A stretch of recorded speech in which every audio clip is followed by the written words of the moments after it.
Hello, everyone, and welcome to the Business Transformation Operational Excellence World Summit, BTOES from Home, where we accelerate culture, business, and digital transformations, and we create environments where great people and great ideas can connect. I'm José Pires, the CEO of Global Excellence and Innovation, and very proud to be your host during this three-day conference. Now, I could not be even more proud of the group that I have with me today. These are the award winners for the Business Transformation and Operational Excellence Award, Industry Awards. We had in 2020, despite all the uncertainty, despite all the rapid change, we had a record number of submissions for the awards process. Across all industries, we had categories for projects, for organizations, and for leadership of business transformation and operational excellence programs. Now, last night, for those of you who attended the ceremony, we unveiled the winners in each one of these categories. Now, the finalists could all be winners, because to make it to the finalist list, you have to have extraordinary performance. We had a judging panel, a cross-industry independent judging panel that evaluated all of the entries and had a very difficult task of selecting the best of the best. And the best of the best are here with us today. So I'm really excited to have you access them directly, be able to hear directly from them what they want for, who they are, what their organizations and programs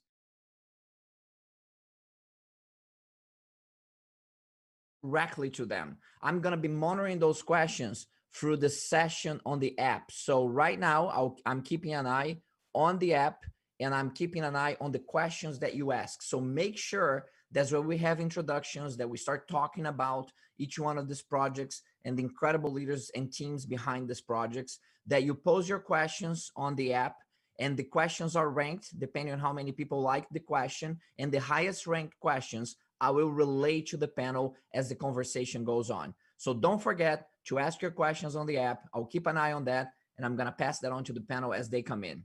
So to get us started, what I'm going to ask the panel to do is to just one by one, very quickly, just give us a summary. Tell us who you are. What is your name? What is your role and title in the organization? What is the organization, of course? And then maybe a short description on what you are the winner for, and maybe your project or program and what you did. So with that, let's start with Sai Chorlai. Sai, go ahead, please, and let us know. Thank you, Jose, and good morning, everyone. My name is Sai Chorlai. I am the Vice President and Head of Transformation and Supplier Governance at Bank of Montreal's Technology and Operations Group. We were very excited yesterday to win the BTOES Award in the category of Best Achievement of Capital Markets, Financial Services, and Insurance. And this was for our initiative called the Vault Digital Transformation. And very succinctly, this initiative was really a true business and technology integrated effort towards increasing the stability of our services, resiliency and stability across all our critical services in support of our customer, using what we called business-centric think business strategy. Thank you. Thank you, Sai, and congratulations again. Scott Badsky. Thank you very much, Jose, and thank you for allowing us to be here today. And I feel very humbled and honored to represent McDonald's. I'm a director in their enterprise global PMO that we have executed upon what's called our Digital Acceleration Project, which is all about modernizing the customer experience that we serve over 65 million customers each day with. And today I'm here to recognize the McDonald's with receiving 3 awards. First is the Best Achievement of Operational Excellence in Food, Drugstores, and Retail. Best Achievement in Operational Excellence to deliver an outstanding customer experience excellence. And then lastly, this is truly an honor and a privilege to be recognized for this and be here for McDonald's, is to be represented as the Platinum Award for Best Achievement in Operational Excellence, Project McDonald's Digital Acceleration Project. And that's exactly what we're here to drive, and we're continuing to improve every day, modernizing the customer experience to provide greater value for our customers. Congratulations, Scott, and the entire McDonald's Corporation for performing greatly across so many different categories. Really well done. Marine Council. Hello, everyone. I'm Maureen. I'm a senior business consultant with Blue Cross Blue Shield of Michigan, and we're truly honored to have been recognized for best achievement in ops excellence to develop business transformation. The focus of our project was BlueFit, or Blue Future of IT. And while we started to reduce administrative costs and improve delivery time, we saw that it has gone much farther than that, as IT has fundamentally changed the way it works with the enterprise. And it has really gone a far way into embedding lean thinking into its culture. So thank you again. Fantastic, Maureen. Congratulations. Let's go on and stay on Blue Cross Blue Shield right there with Dennis Proctor. Hi there. Yes, also from Blue Cross Blue Shield of Michigan. I am the Director of Workforce Optimization, and we were pleased to win the award for Project Best Achievement in Visual Management. And our project involved creating a real-time command center that also had a comprehensive visual management system, and we use it to manage our customer service performance. So we use it to route calls, to maximize capacity, and to meet service level requirements across the enterprise. Terrific, Dennis. Congratulations again on the win. Reminder to the audience, as you hear about the project descriptions, if there is something that's important in your context that you think it's a project that aligns with the work that you do, note your questions. Make sure that you ask questions through the app. We want to make these questions as applicable to your context as possible. So don't be shy to ask specific questions about the projects also that they worked on. Umesh Kott from the Cleveland Clinic. Hello, hi, good morning. Hi, my name is Umesh Koth. I'm the head of Regional Cardiovascular Medicine and Chief Compliance Officer in Heart and Vascular Thoracic Institute, Cleveland Clinic. On behalf of Cleveland Clinic, we're very happy to have received the Best Achievement for Operational Excellence in Healthcare for a project looking at improving care for heart attack patients, which led to a 50% reduction in mortality and a 30% reduction in bleeding complications, and particularly helped women who suffer from this condition at a higher rate than men. Thank you very much on behalf of Cleveland Clinic. Congratulations, Umesh, and the Cleveland Clinic for incredible life-altering project. Chris Bingham with Flex. Hi there, Chris Bingham, Business Excellence Manager with Flex Milpitas. We won for the Best Achievement of Operational Excellence in Manufacturing. And at its core, our project was a complete transformation of our culture and how we built Lean and Six Sigma into our DNA and everyday life, and all of the benefits, humongous benefits that have come along with that over the time. Thank you. Glad to be here. Fantastic, Chris. Great application of the principles of Lean and Six Sigma to really create value at scale. Congratulations to the Flex, to you, the Flex, and the Flex team. Sarah from Train Technologies. Hi, good morning, everyone. I'm Sarah Stuckey with Train Technologies, formerly Ingersoll Rand. I am actually one of the facilitators for our Team Leader Development Program. I'm very honored to represent in the category of Best Achievement in Cultural Transformation and Sustainability to deliver a high-performing enterprise excellence culture. And what we've actually done is create an 8-week immersive program that engages, teaches, empowers our manufacturing team leaders through classroom experience. We do shop floor practice, as well as some coaching and mentoring opportunities with our plant leadership, basically enabling them to better develop our people, our processes, as well as giving them the problem-solving skills that they need to really grow their capability and enable our lean culture. Thank you. Congratulations, Sarah. Congratulations to you and the team at Train Technologies. Well done. Michael Bensel. Good morning, everyone. Thank you, Jose. Congratulations again to all the finalists and the winners. My name is Michael Bansel. I'm the Vice President of Business Excellence Innovation for GWL Realty Advisors.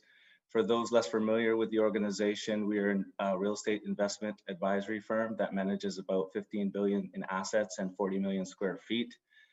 We won the organizational award for Best Achievement in Operational Excellence for Real Estate and Associated Services. This was based on the results we were able to drive for two major programs that we implemented, one being our transformation program that manages all of our top priority initiatives related to employee engagement, process improvement, and property technology. And our second program, which is our performance excellence program, which is geared towards the development and internal certification of our employees. So the combination of both sort of the tactical execution piece and the development of our people is why we won the award. Thank you.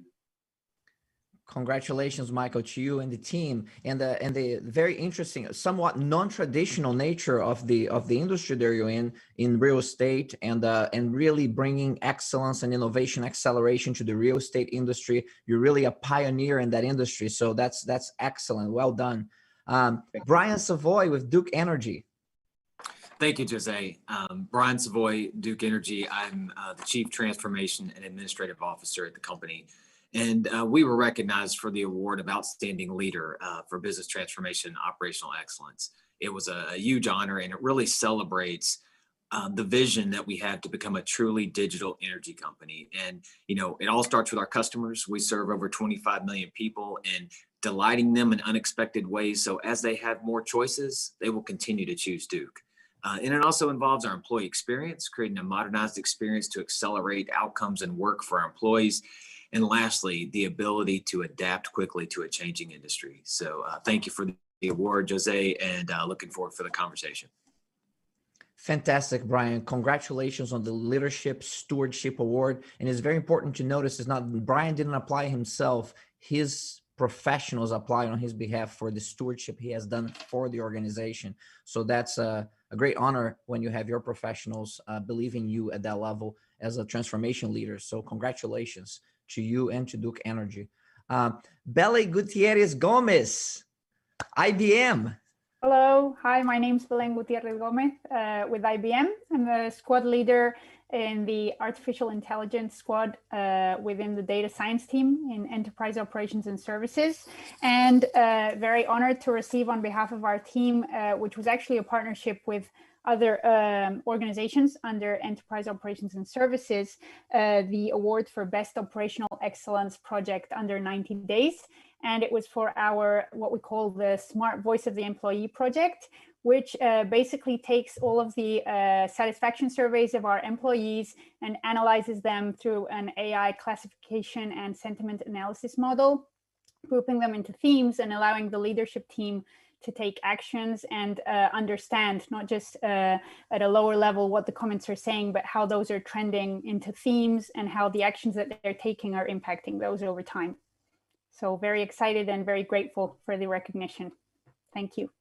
Belén, outstanding work on using artificial intelligence to bring greater color and insights into a very important area, and also the need for speed. You got this thing done in less than 90 days, and that's something to be said, to go from concept to full implementation in less than 90 days and have the impact that you have had in the organization. Congratulations. Thank you. Deb Graber, Lincoln Financial.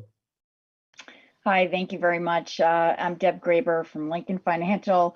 I head up technology for Lincoln's group protection business, and our business provides a wide portfolio of financial products, including term life and disability, dental, accident, and vision, to large employers and small employers and employers of all sizes. And we were recognized for best achievement and honored to be recognized for that achievement in outstanding business expansion and revenue growth. What we did is we took on an initiative to, after Lincoln Financial purchased Liberty Mutual's group protection business, we took on the initiative to integrate that line of business and expand our reach in the market with now serving employers of large case sizes. We had the work we did, we took it on with agility. We built out a structure that enabled us to have a clear path. We had to do the integration of all of the people, the associates, over 2,000 people, millions of customers, and do that in an 18-month window. And so we organized in an agile way, broke the work down. We had very clear vision with only really two key objectives: to hit the integration exit date and to serve our customers in the process and ensure that that was a seamless experience, not only for the customer, but also for our associates. So it took a clear vision, an aligned partnership, and the best people with passion and grit to make it happen. So that's why we were recognized.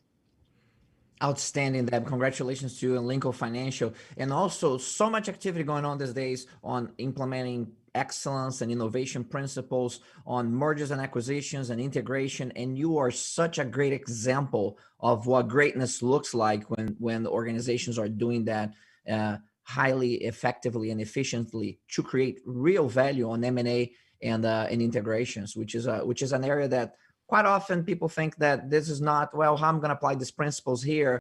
You are doing that at scale to create value. Congratulations for that. Bala Srivastava from Cognizant Solutions. Good morning, everyone. Thanks again. I'm Bala Srinivasan. I'm the head of Process Excellence and Transformation for Cognizant Technology Solutions North America region. We were honored to be recognized for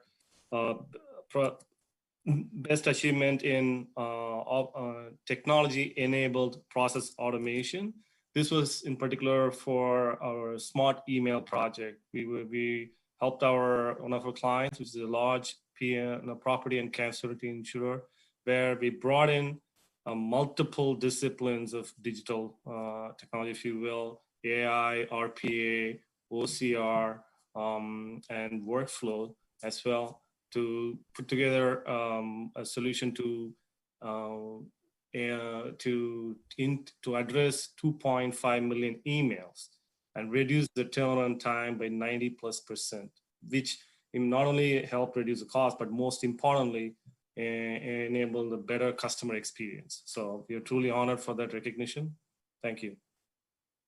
My goodness, Bala, what an interesting project you have there. I think I'm going to need to buy that product and service at some point to handle emails. And well, outstanding work by Cognizant Solutions. You and the team, really outstanding. Linda Hui from Shell Oil is with us today. Congratulations, Linda. Great to have you with us.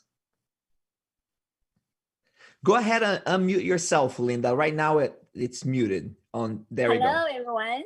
Yes. Hello. Hi. To say hi, everyone. Linda Hui from Houston.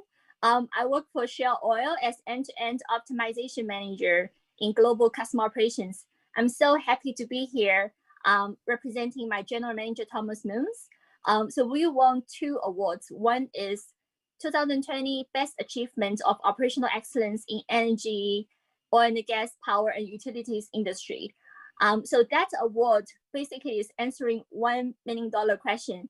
Can a 2,000 staff global organization in our traditional oil industry actually use operational excellence to transform the over 3 million annual downstream oil products customer interactions from 50 countries? And very happy to say that our answer is yes, we can. So in the past 2 years since our operational excellence program was revived, we really focus on adapting to the ever-changing and volatile customer needs, and created and implemented a comprehensive operational excellence plan, including 5 integral components: building capability, embedding culture, delivering customer value, fostering community, and enabling strategy. And as a result, very happy to share that our customer satisfaction is on the increasing trend, and our value is over 1,000% higher than 2 years before, and the annual operational excellence benchmarking is significantly higher than the top quartile benchmark when comparing with industry peers. We won a second award, that's a personality award, stewardship award. So very happy to share that my general manager of customer experience excellence, Thomas Moons, won the Global Head of Operational Excellence Award. So he's a great leader. Very happy to be here. Thank you. Linda, what a fantastic journey. Who said you cannot teach a no dog some new tricks, huh? We have a global organizations with thousands of employees, millions of interactions around the world. And you have been able to break through some very strong traditional resistance to certain new methods and ways of thinking, and effectively implement those new ways of thinking that create disproportional value today for the organization. So incredible submission and work, and congratulations to you, to Thomas, to the entire Shell organization for reinventing themselves during these times of uncertainty and rapid change. So congratulations for that. Eric Menaldo from IBM. Good morning, Jose, and I hope my microphone is working today. Okay. Eric, last night we thought you were like buzzing with a something like that, and then we realized it was your microphone. And but it just shows it's actually a great moment, because it shows that even the most technologically advanced organizations and people can still have little things that happen, and we have to fail often to succeed sooner. You overcome that, you accept the awards, and I think that brought a lot of authenticity to the whole event. So I appreciate that. Well, thank you for understanding, and I'm glad I didn't become a Zoom cliche today. I'm Eric Menaldo. I lead the global operations for devices at IBM. We're a shared service under enterprise and operations, just like my colleagues Belen and Ray here. And we supply devices to over 450,000 IBMers / contractors across the globe, right? So we won 2 awards. We're very proud.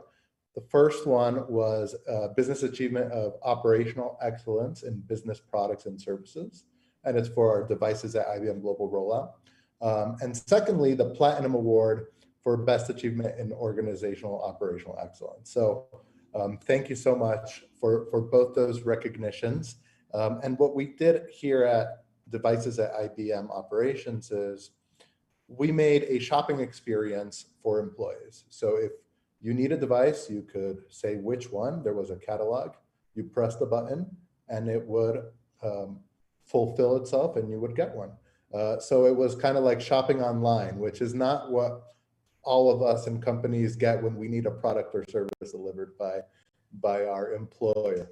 And with that, underpinning that was a global inventory tool. So what that allowed us to do is manage the asset lifecycle of all of our workstations or PCs in the field to be able to forecast properly, know how much capital we'd be spending on how many devices around the world, and the age of each device to see how we would then balance the needs so that we'd provide the best technology platform to our employees. So it was a great undertaking that we're all very proud of. That's terrific work, Eric. Well done. Congratulations to you. Congratulations to the entire IBM team. Terrific work. Ree, with IBM as well. So what's new, Ree? Hi, Jose. Thank you for the introduction. My name is Ray Xiao from the IBM Quote-to-Cash operations team. Our efforts Quote-to-Cash Cognitive Advisor is a winner in the Project Awards category in Best Achievement in Data Analytics, Enabling Operational Excellence. So a little background, right? IBM Quote-to-Cash Operations is the backbone of IBM sellers for the entire sales process from pre-sales to post-sales.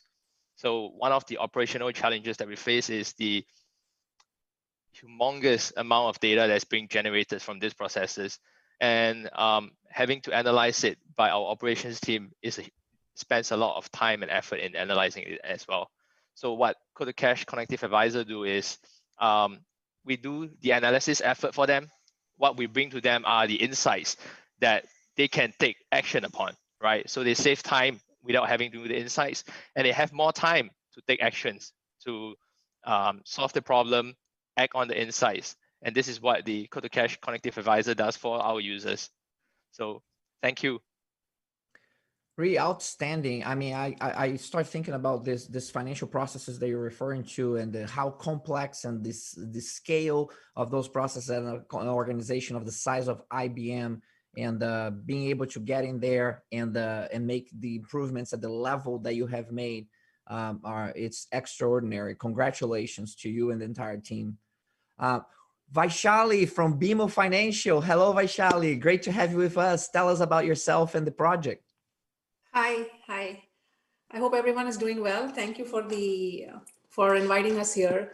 My name is Vaishali Agarwal, and I am from the Bank of Montreal in Toronto. I am the Director of Investments in the Business Process and Digitization team for personal banking.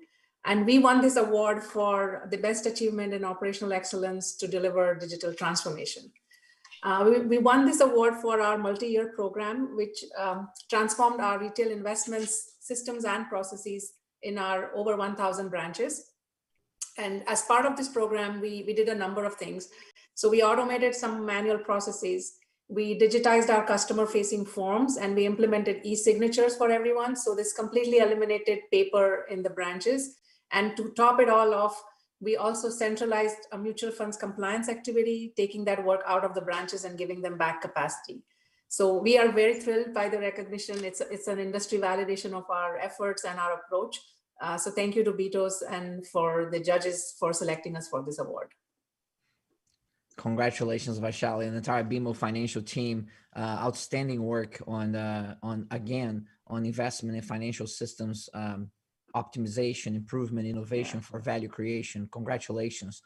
Rob Johnston. Hello there, Rob. Tell us a little bit about yourself and the project. Rob, go ahead and unmute yourself in the Zoom session itself. There we go.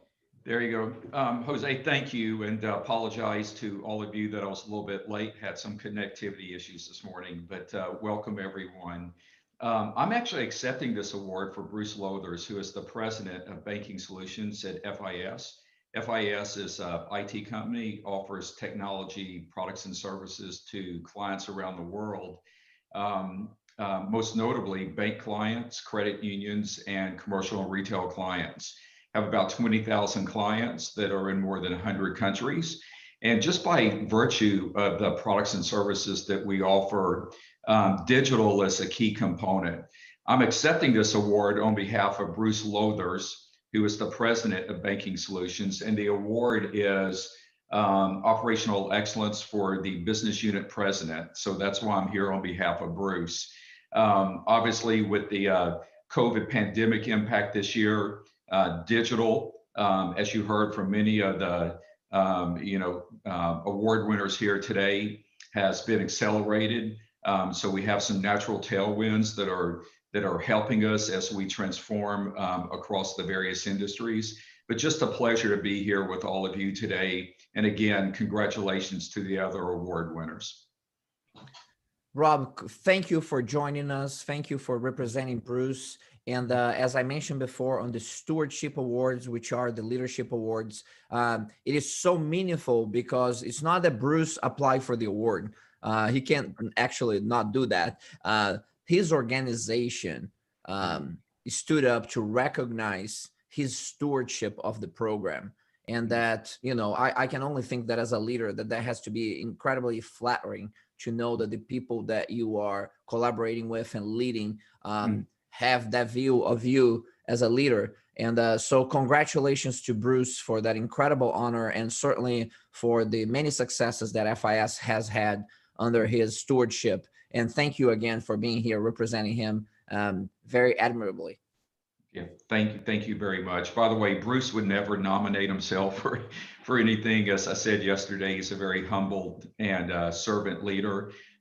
So I proudly accept this for him on behalf of his 45,000 associates around the globe. Thank you.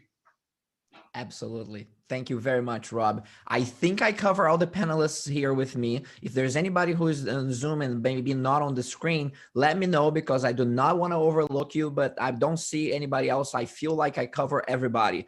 Now, I had questions, but forget about it because the audience is highly engaged. They're asking a bunch of questions, though. Forget about my questions. So for those of you who have joined a little bit later, what we're going to do is that I'm going to pose the question from the audience, and then I'm going to be looking for your reaction. So there's a little reaction button here in the lower right-hand corner, and I'm going to simulate that for you. You can click on reactions and put like a little clap hand up there like I did on my screen. That means that you want to take that answer, okay? And I'll do my best. After a little bit, the hand will disappear on its own.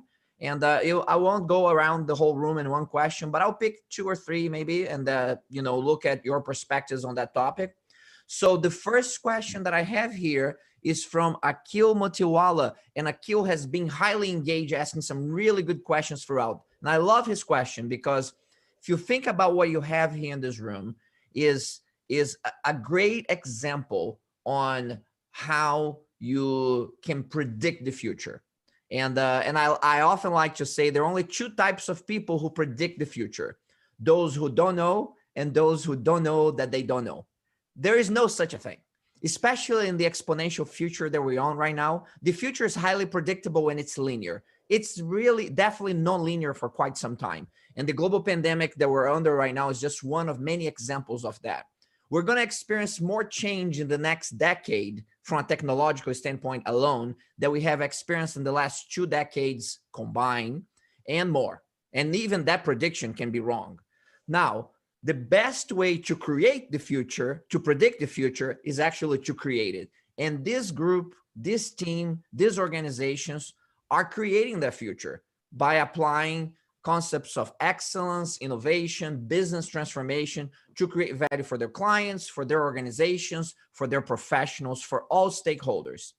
Now, for us to have extraordinary innovation, just as an example, we must define it in ordinary ways.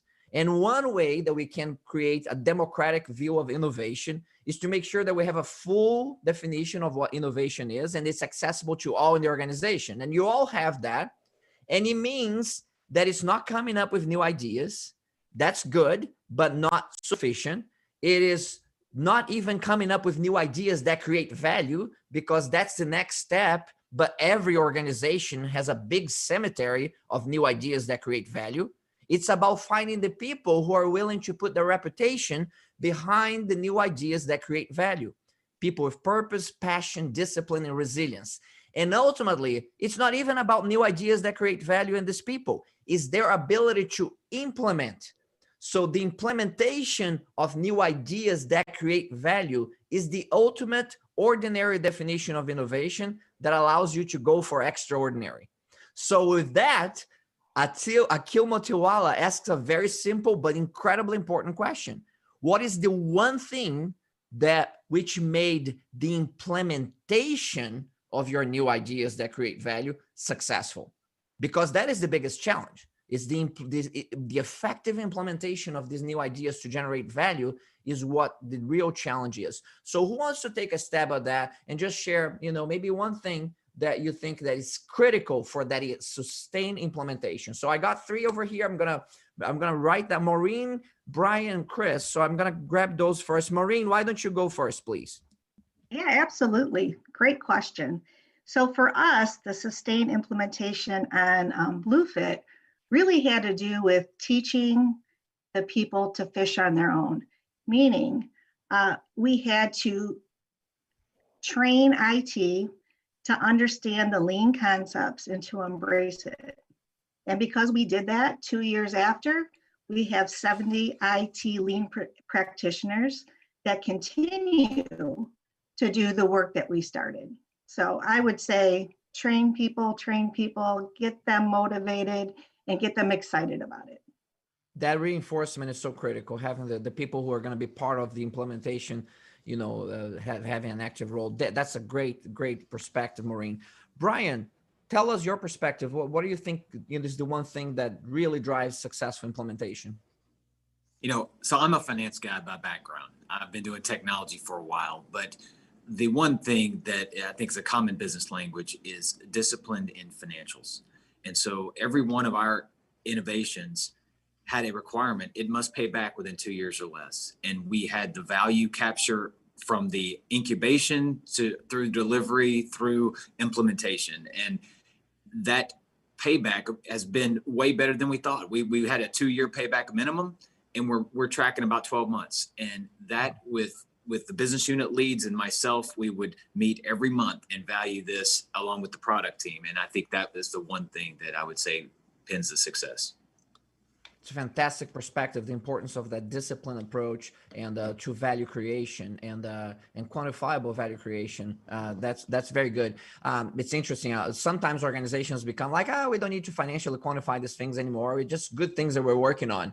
And that's just the death wish for a slow death over time, because it sounds really good for a short period of time. But remember, you're still on an organization that needs to create value for its clients, for itself. And if you lose that discipline, you're going to die a slow death over time. So that's an incredible important perspective. We see that often across the industries as a key success factor. So Chris, give us the manufacturing perspective there.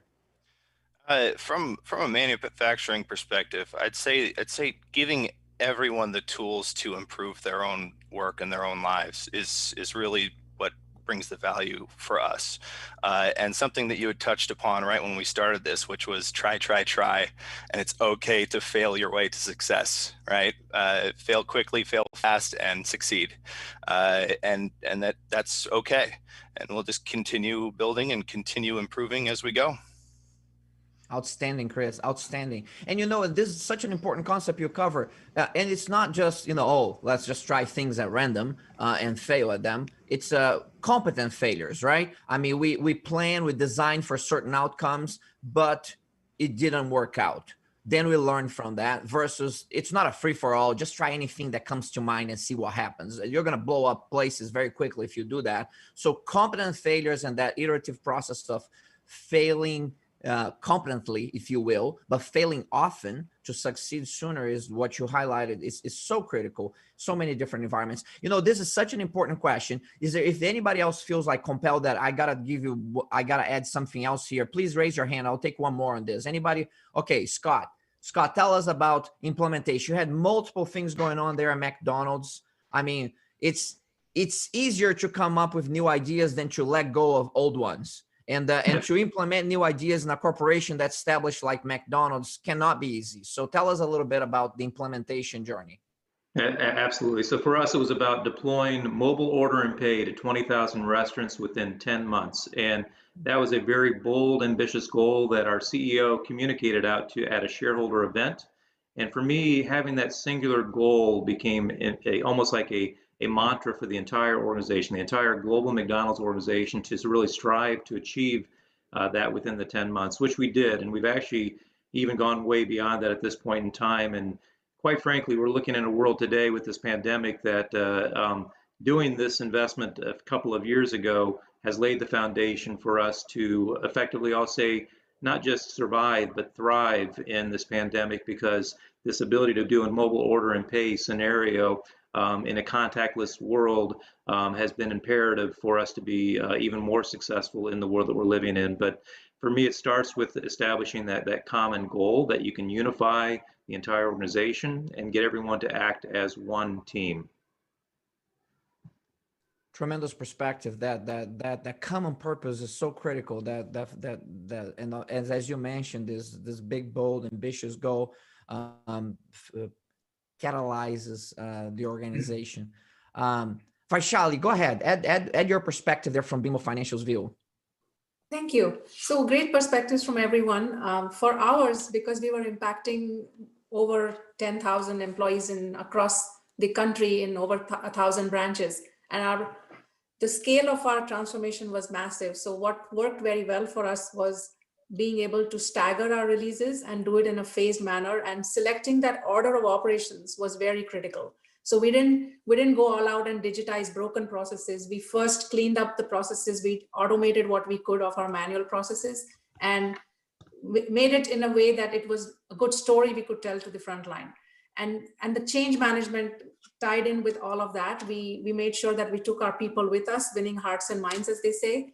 We also committed to fixing day two defects if we found any, because of course that's going to happen in a transformation of this scale. So all of that came together for us very well and helped us succeed with our implementation. Terrific.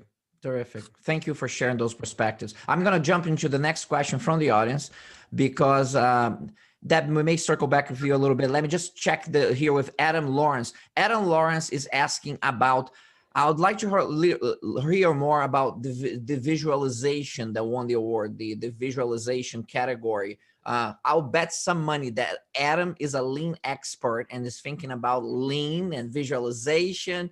But of course, visualization is very important for any process, regardless of context. So as you would imagine, let's have Dennis Proctor, the winner of the award for visual, from Blue Cross Blue Shield. Tell us, Dennis, tell us a little bit more about what the project and the award was all about. Yeah, thank you for the question. And I want to remind everybody that there's more information about our award and all the submissions out on the site, but I'll try to hit a little bit of what we were looking to achieve. So ours was truly a homegrown effort. We shopped around and looked for visualization tools to be able to monitor performance, specifically in customer service contact centers, and we really came up empty. We could not find anything that was really right on the mark for what we wanted. So what we did is homegrown, got in a room and whiteboarded exactly what we wanted. What performance were we looking to monitor? We wanted bright visuals that changed dynamically, that told our analysts what they needed to do to take action to improve the customer experience real time. So we created that on a whiteboard. Then we migrated it over into Excel Power Pivot of all things. And then once we POC'd the visuals, we transported them into Cognos. And the end result is, and I think we have some pictures in our entry, it looks like a mini mission control from NASA. We have monitoring software, we have Crestron switching that allows us to put basically any view that our analysts can envision up on the screen, and then they can take action to reroute call traffic and to save performance on any given day, no matter what the variables are that get thrown at us. That's fantastic, Dennis. I think that that image of a control room, as you said, is very applicable to your project. Fascinating ability to visualize so many aspects of the work processes quickly and effectively with simple views. And that's the key, right? It's easy to just have a bunch of dashboards. The hard thing is to have a simple cockpit that you're maneuvering. If anybody has seen the evolution of cockpits from the 1960s and 70s to the 90s and the current SpaceX rockets and spaceships, you know, that the key there is that user interface is so difficult to get it to be simple. And you have achieved tremendous results of identifying what creates the most value for those analysts and the people who are interacting with the process. So outstanding work. Now let's take a look at the questions. Keep the questions coming and keep ranking them. I'm gonna look at them in real time here. I'm gonna take one from Anna Martinez now. And Anna Martinez asked a good question about what we call, one of our speakers actually referred to these people as the crows. C-R-O-W. The crows are people in the organization who needs to be in control. They need to be right. They need to be objective, and they have to win at all costs. And these crows can be really difficult resistance in the organization. They can be what Anna Martinez is referring to detractors of progress, because, you know, every idea, the only idea that's good is their own idea. When it comes from somewhere else, it's not gonna happen. So how do you deal with those detractors? And her question is specifically related to implementing new technology. So how do you get those detractors on board when you're implementing new technology? So many of your projects were about implementing new technology. Any advice for Anna and the audience about overcoming resistance in the organization to new technology? All right, so Umesh, oh, come on, Umesh, don't tell me that you have resistance in healthcare. Everybody just loves change in healthcare, don't they? I mean, healthcare is extremely tradition bound, and physicians can be very averse to change. And so I think, you know, part of the thing in terms of when you talk about implementing something, you have to spend time making the case for change. And the case for change can come from a different perspectives, but you have to, as you talked about, have a powerful enough story that you can overcome this resistance. So in our project, when we were trying to improve care for heart attack patients, we had a series of meetings highlighting some challenges we were seeing from a very personal standpoint as far as how they impacted patients. and showing that patients were not being treated correctly and properly. When you have that kind of story, it is very difficult for people to resist that and be negative about that, because who's going to tell them that you're against, optimal patient care? So we actually use different stories in terms of specific patient situations to do that. And then we actually had, our project has had 5 years of success, but we had 1 year of preparation before we went live. So we spent a lot of time sort of unraveling those things before we actually pulled the trigger to make it happen. A lot of wisdom there, Umesh. Thank you for sharing that. Really, really appreciate. Yeah, you have a thumbs up from some people there, from Eric. Exactly, well said. Michael, add your perspective to that.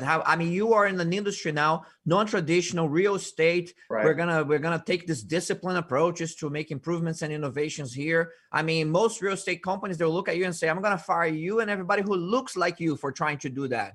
How did you overcome that and you're still working?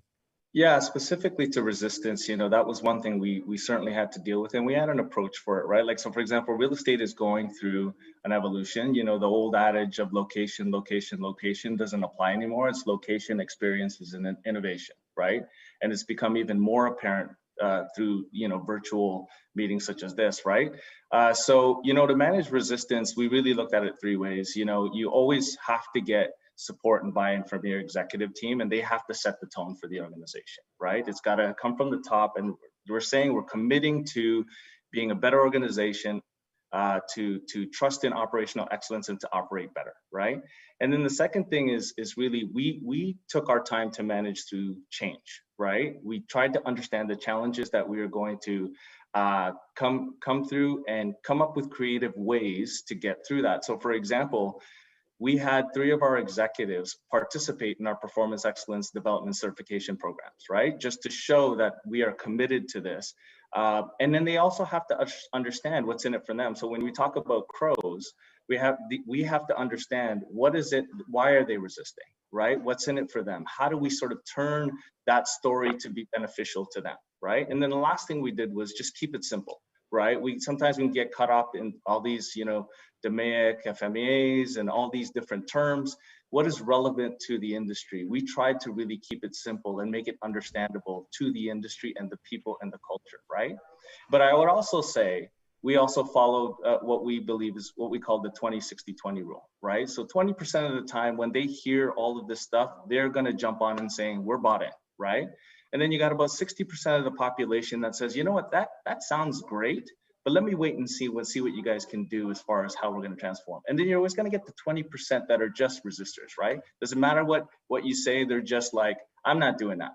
The goal is to get the 60% who believe in it, who understand it somewhat, to get them moved over to now the believers, right? And that's what we've slowly done in the organization over the last 2 years. So that's how we sort of look at the population and trying to move culture to be thinking this way and changing that mindset.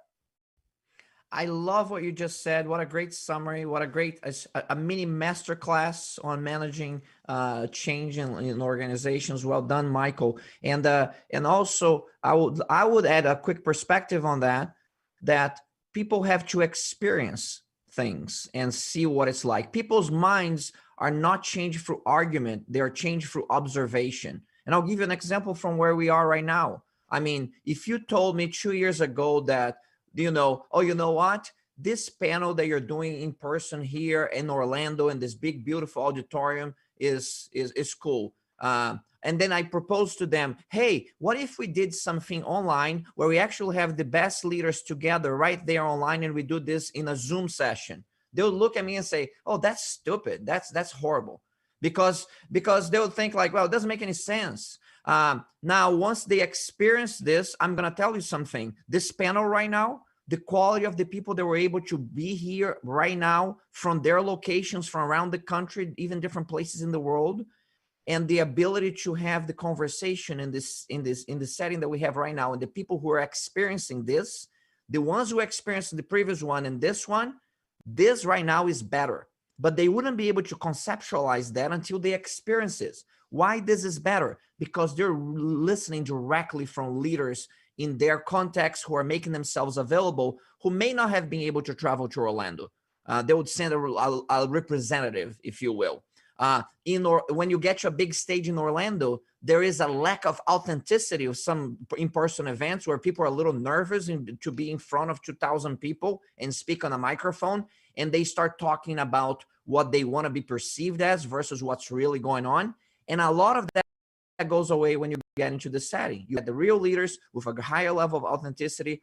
Point being is that once you experience this, you understand, you know what? It's not so bad.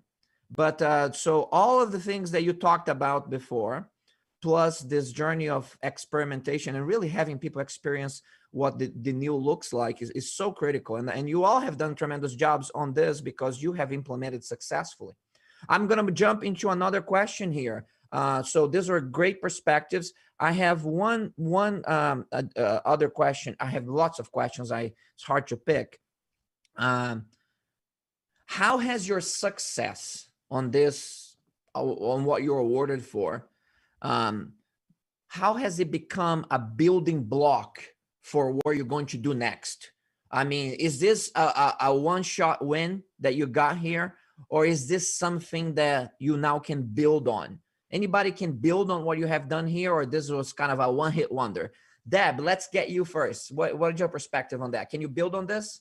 Yeah, absolutely. You know, we went through the integration of bringing in one business into another, and we did it with agile principles, leadership principles, all rooted around a common mission, the partnership between business and technology, great understanding of our purpose and our direction, and then doing it in a way that, you know, led with servant leadership to give the power to the teams to create the path forward on how to achieve that vision and mission.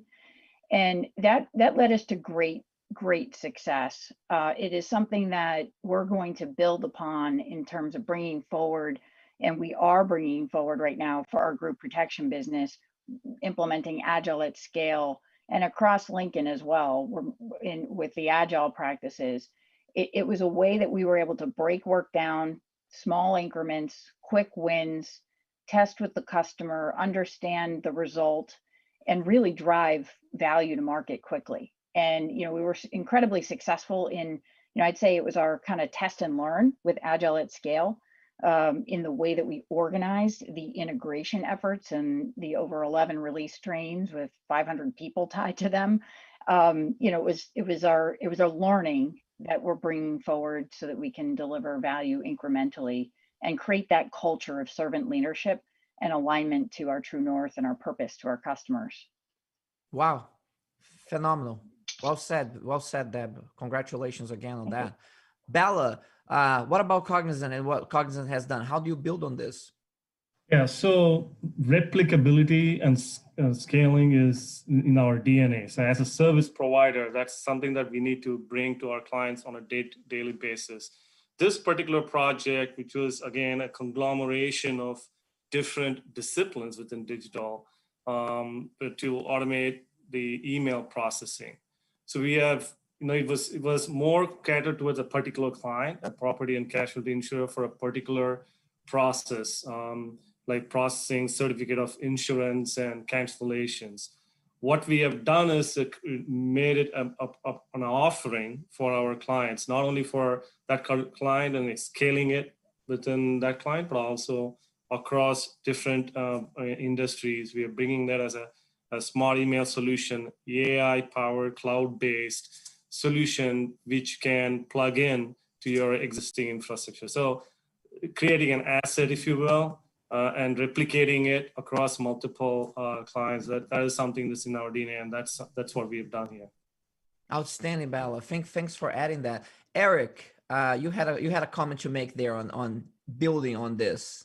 How do you build on your success? I do, and it also relates to the Crow's previous question. So, you know, putting in a global system, replacing country-grown tools that have been there for sometimes half a century, you know, was hard, right? You had to rally against purpose, and that purpose was user centricity, and not only client centricity, but our own employee centricity. And if we maximize the user's experience, all other things should fall into place and be of a greater benefit, right? And that was our motto. And so we replaced this huge system and we defeated 97 crows, which are 97 country CFOs, saying, well, we need to save money when buying capital, when using capital to buy computers, right? But guess what? Now we finished that rollout for the tool just, maybe 10 months ago, and now we're replacing it. We're doing it all over again with a completely new tool, taking the team, through all that heart-wrenching work again to deploy in all the 97 countries a new platform that should be even better, right? Which is, again, based on the user, making them more independent, empowered in their decision-making, and completely an automated experience from capital planning all the way till when you recycle your machine or resell it or buy it yourself as an employee at IBM. So yeah, just when you think you did something hard, you just have to redo it again. And we might be redoing it again, a year from now. So it's never over.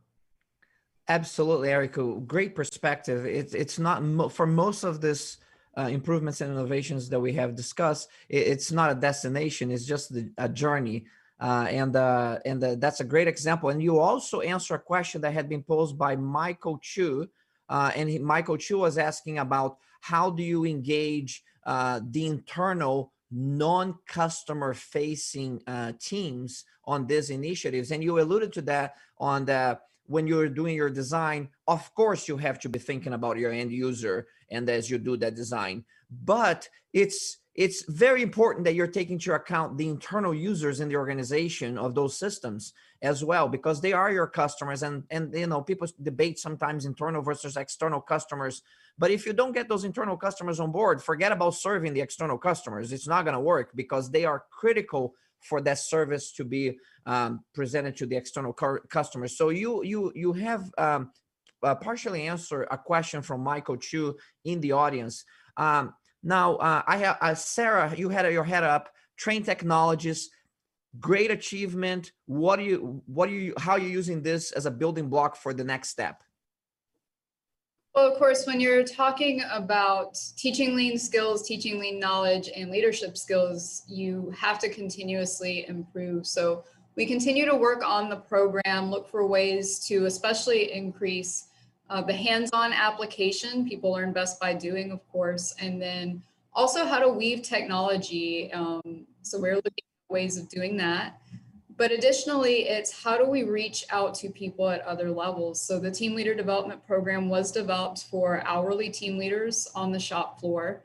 We also have the lean leader development program, which actually targets salaried level, really more around advanced problem solving. But I think next we're really looking at what is the foundational knowledge and skills that every employee needs to know in order to be engaged and empowered to be problem solvers. We want every person that as soon as they come in the door to have the right knowledge and skills to be problem solvers and really empower people from the ground up to continue improving our processes. So that will be the direction that we're looking in. Outstanding, Sarah. Thank you for sharing that. We have, I want to bring in Thomas Moons to the discussion now, not only because he's raised his head and he wants to provide a perspective on this, but I want to acknowledge him because he was, as the servant leader that he is, when Linda Hui was talking about the successes of Shell and the awards of Shell, what does he do? He logs off the call because, it's not about him, it's about her and the team. And that's why one of the many reasons he is the Enterprise Global Head of Operational Excellence Award winner. It's that servant leadership that he has displayed. So I want to acknowledge him and congratulate you, Thomas, because I know it's not about you. It's about the organization. It's about the team. And you just exemplify that on everything that you do, as are the other stewardship winners in this summit. Now, from the perspective of Shell, a huge organization, multiple countries, you are implementing new ways for operational excellence, innovation, and transformation. You have done, Linda has highlighted tremendous achievements. There is more to go here. What is the next step for Shell in this journey?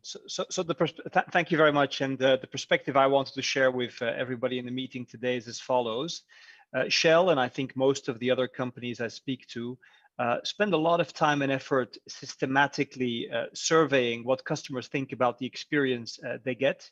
So people use all kinds of tools and send out, 10,000 survey requests a month and have a whole continuous improvement engine looking at those feedbacks and, prioritizing the backlogs to make sure that the biggest pain points are addressed first. But one thing we found in Shell is that we need to do the same with our own employees. So we now have a dictate or a decision inside Shell that we will have the same surveying technology inside tools that are only used by our employees.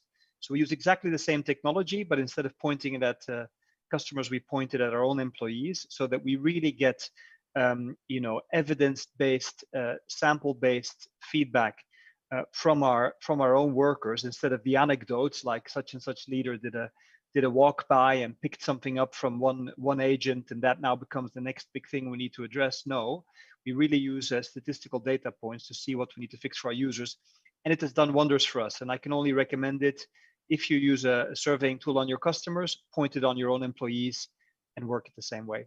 Thank you very much. Yeah.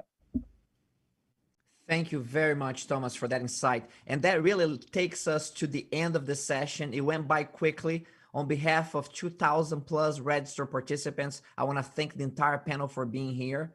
If I look back at my own career, nearly 30 years ago, was watching a panel like you that was a source of inspiration for me to pursue a lifetime time of experiences with excellence, innovation, and transformation. And you are a source of inspiration for so many, but not just some source of inspiration, but also a source of purpose, passion, discipline, resilience. You provide them very clear role models on the path to take on the journey to achieve enduring greatness. So thank you so much for your incredible contributions to the field across all industries. We are all better off because of leaders and organizations like yours. So thank you so much. Have a great rest of your day. And for those of you who are in the conference with us, join us later on in the main stage for the next conference, for the next event.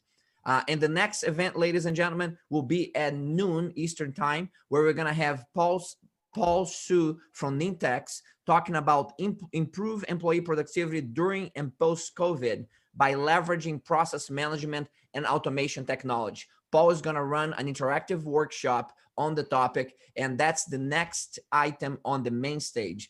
So hope everybody enjoys the rest of the conference today, and I will be in touch a little later today. Have a good day. Thank you, Jose. Thank you. Thank you.